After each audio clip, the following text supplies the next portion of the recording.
जाना है।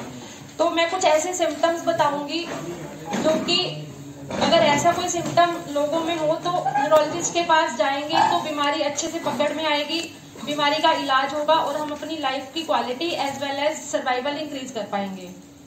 ठीक है, सबसे पहले मैं दिमागी के ऊपर हिस्से से शुरू करती हूँ। जैसे आजकल बढ़ती उम्र में क्या है कि भूलने की बीमारी होती है, लोग भूलने लगते हैं। किसी किसी मरीज को तो ये याद नहीं रहता कि सुबह खाना खाया भी था कि नहीं खाया।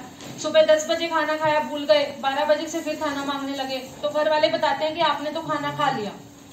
अगर कोई ऐसी दिक्कत हफ्ते 10 दिन में एक बार ही आती है तो वो नॉर्मल चीज मानी जा सकती है, बट अगर ये बारी बारी से हो रही है तो ये एक भूलने की बीमारी का लक्षण है, जिसमें अल्जाइमर डिजीज बहुत कॉमन माना जाता है।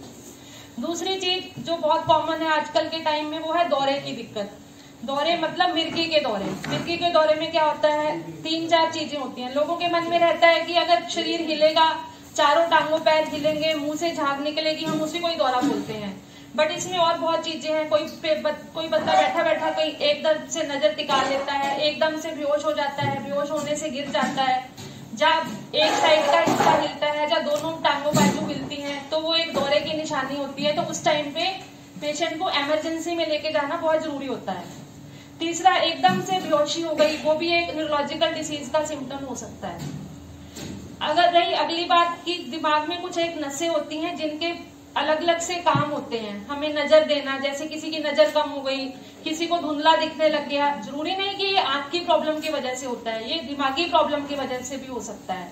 कभी डबल दिखना लग गया, एक चीज 2 दिखने लग गई, 3 दिखने लग गई, ये सब चीजें भी दिमागी लक्षण है। चक्कर आना, सुनाई कम देना, कान में सी की आवाज आना, ये सब हमें इग्नोर नहीं करने हैं। आवाज में फर्क आना। सबसे जरूरी चीज ये है कि अगर मुंह टेढ़ा होने लगे किसी का, एकदम से मुंह टेढ़ा होने लगे, वो एक अधरंग का शिकायत भी हो सकता है, जिसके लिए हमें टाइम पे हॉस्पिटल पहुंच के टाइम पे इलाज कराना जरूरी होता है। अब आगे तीसरी चीज, कमजोरी होती है शरीर की तरह तरह की। एक साइड का कमजोरी हो जाना, जैसे एक बाजू रुक गई, एक टांग रुक गई, उसका कमजोरी हो जाना, दोनों टांगे रुक जाना एकदम से, या धीरे धीरे दिक्कत बढ़ना, या दोनों पैर या दोनों टांगे रुक जाना, ये सब चीजें अगर हम इन चीजों का इलाज करवाएंगे, दिक्कत का डॉक्टर को दिखाएंगे, इन्वेस्टिगेट करेंगे, तो जल्दी ही ट्रीटमेंट हो पाता है और पेशेंट का सर्वाइवल और क्वालिटी ऑफ लाइफ अच्छा रहता है। अगली चीज जो मैं बताना चाहूंगी वो है कि सेंसरी सिम्टम। जैसे हमें बहुत कॉमन है आजकल ये दिक्कत, सर में दर्द होना, जिसका मोस्ट कॉमन कारण माइग्रेन बताया जाता है। कहने को तो सर में दर्द है, पर जिसको होता है उसको पता चलता है कि पूरा क्वालिटी ऑफ लाइफ बिगड़ जाता है, पूरा दिन काम नहीं कर पाते हैं। ठीक है, अब गर्दन में दर्द होना, गर्दन में दर्द होने के बाद बाजू में दर्द जाना, पीठ में दर्द होना, पीठ की दर्द के साथ टांगों में दर्द जाना, झंझनाहट होना, सोनपन होना, इन सब लक्षणों को एक न्यूरोलॉजिस्ट देख के इन्वेस्टिगेट कर सकता है और अच्छे से उसका इलाज कर सकता है। और आजकल और बहुत कॉमन बीमारियां आ रही हैं, हाथ कांपना, बंदे का स्पीड स्लो हो जाना काम करने का, बैलेंस बिगड़ जाना चलते चलते, ये सब चीजों के लिए आपको एक डॉक्टर को कंसल्ट करना है, प्रॉपर इन्वेस्टिगेशंस करना है और फिर उसके बेसिस पे इसका ट्रीटमेंट होता है, हर चीज का इलाज है। एंड सबसे इंपॉर्टेंट चीज जो टाइम डिपेंडेंट है वो क्या है, स्ट्रोक। स्ट्रोक मतलब जो अधरंग होता है उसमें एक 3-4 चीजें हैं जो हम सामने वाले पेशेंट में देख के हम उसको जज कर सकते हैं कि इस पेशेंट को स्ट्रोक हुआ है, और उसको 3-4 घंटे के अंदर अंदर अगर हॉस्पिटल पहुंचाया जाए तो एक नस घोलने का इंजेक्शन होता है खून क्लॉट डिसॉल्व करने का, तो वो हम टाइम पे लगा के हम पेशेंट की वीकनेस को इम्प्रूव कर सकते हैं। वो बेसिकली 3-4 चीजें होती हैं। बी फास्ट की निमोनिक से हम उसको समझते हैं। बी मतलब अगर बैलेंस बिगड़ने लगे एकदम से किसी का, ई से आईज, अगर आईज में से धुंधला दिखने लगे, एफ से फेशियल एसिमेट्री, अगर एकदम से किसी का मुंह टेढ़ा होने लगे, ऐसे ही ए आर्म की कमजोरी, बाजू की कमजोरी आने लगे, एस से स्लरिंग ऑफ स्पीच, आवाज में कोई फर्क आने लगे, टी मीन्स टाइम। इन सब चीजों में टाइम बहुत इंपॉर्टेंट होता है। टाइम अगर पेशेंट को जल्दी से जल्दी हम किसी ऐसे सेटअप में ले जाएं जहां पे सीटी स्कैन होके पेशेंट का पता चल जाए कि स्ट्रोक हुआ है, किस तरह का स्ट्रोक है, अगर नस बंद हुई है तो उसको हम क्लॉट डिसॉल्व करने का इंजेक्शन टाइम पे लगा सकते हैं। ये सब चीजें आप अपने इधर उधर वाले सब लोगों को बता सकते हैं, अवेयरनेस क्रिएट कर सकते हैं। और हमारे हॉस्पिटल में ये सब चीजें जो मैंने आपको सिम्टम्स बताए हैं, इन सब चीजों के लिए प्रॉपर इवैल्यूएशन होता है, ट्रीटमेंट होता है, एंड MRI, EEG, NCS, ये सब इन्वेस्टिगेशंस होती हैं इन सब डिसीजेस को ट्रीट करने के लिए। ठीक है, थैंक यू। इनके बहुत सारे कारण हैं, जैसे मैंने आपको बताया कि स्ट्रोक है, जैसे हार्ट अटैक होता है। हार्ट अटैक में क्या होता है कि दिल की नस ब्लॉक होती है, वैसे ही स्ट्रोक में क्या होता है कि दिमाग की नसें ब्लॉक हो जाती हैं। इसके भी रिस्क फैक्टर्स होते हैं, हाइपरटेंशन हो गया, बीपी बढ़ना हो गया, शुगर हो गया, कोई स्मोकिंग करता है, अल्कोहल लेता है, नॉट इन लो क्वांटिटीज, अगर कोई ज्यादा लेवल में करता है, स्मोकिंग करता है, जो जिसके रिस्क फैक्टर्स हैं, डायबिटीज है, अनकंट्रोल्ड शुगर कंट्रोल नहीं हो रही है, बीपी बढ़ रहा है, ये सब रिस्क फैक्टर्स हैं। ये बेसिकली लाइफस्टाइल डिसीजेज है। अगर हम इन पे कंट्रोल रखेंगे तो हम मैक्सिमम स्ट्रोक का प्रिवेंट कर सकते हैं। मैडम, अगर शुगर बढ़ रही है या घट रही है, हाँ जी, नुकसान घटने का ज्यादा है या बढ़ने का ज्यादा? सर देखो, दोनों चीजों के अपने नुकसान है, पर घटने का ज्यादा नुकसान होता है। अगर किसी की शुगर रह गई 20 रह गई 25 रह गई, तो उसमें क्या होता है कि उस टाइम पे हमारे ब्रेन को शुगर नहीं मिल रही। हमारे ब्रेन का होता है कि उसको इंडिपेंडेंट सप्लाई चाहिए शुगर की।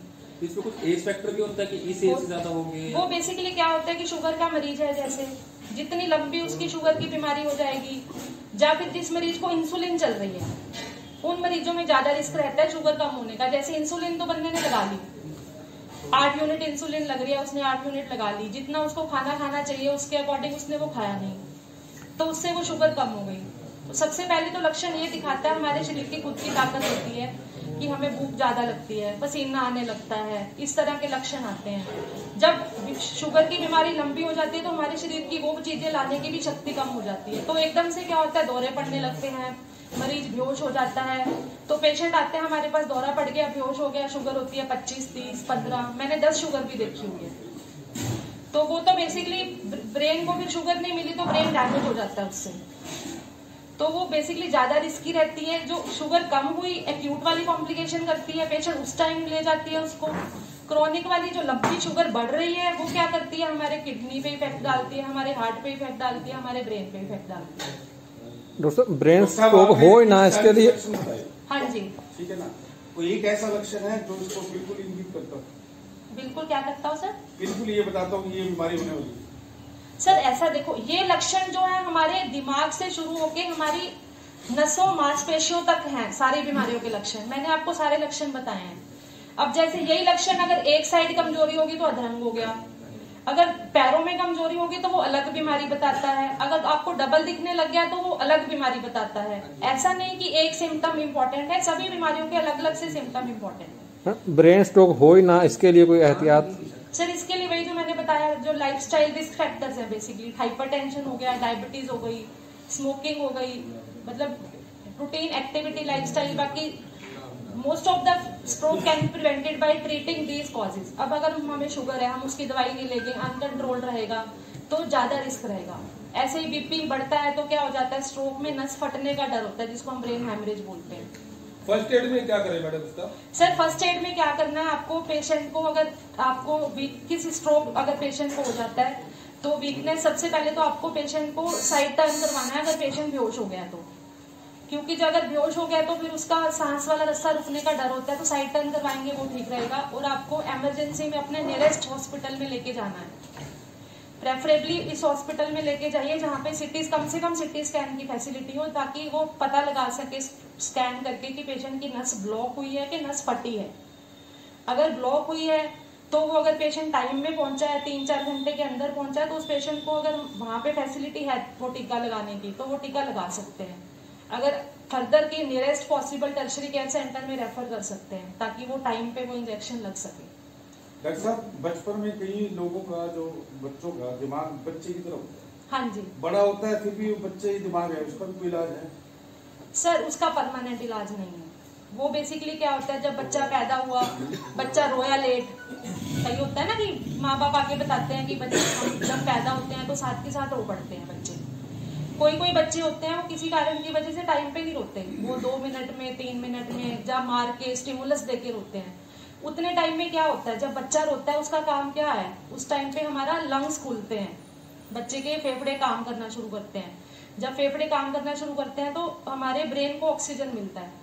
जब वो बच्चा लेट रोया, 2-3 मिनट में रोया, उस टाइम ब्रेन को 2-3 मिनट में तो सप्लाई नहीं मिली, और हमारा ब्रेन तो इतना सेंसिटिव है, उसको कुछ सेकंड्स के लिए भी ना मिले तो वो डैमेज हो जाता है। तो उसका क्या है, वो परमानेंट डैमेज हो जाता है। लेकिन उम्र के साथ साथ उसका दिमाग भी तो विकसित होता रहता है।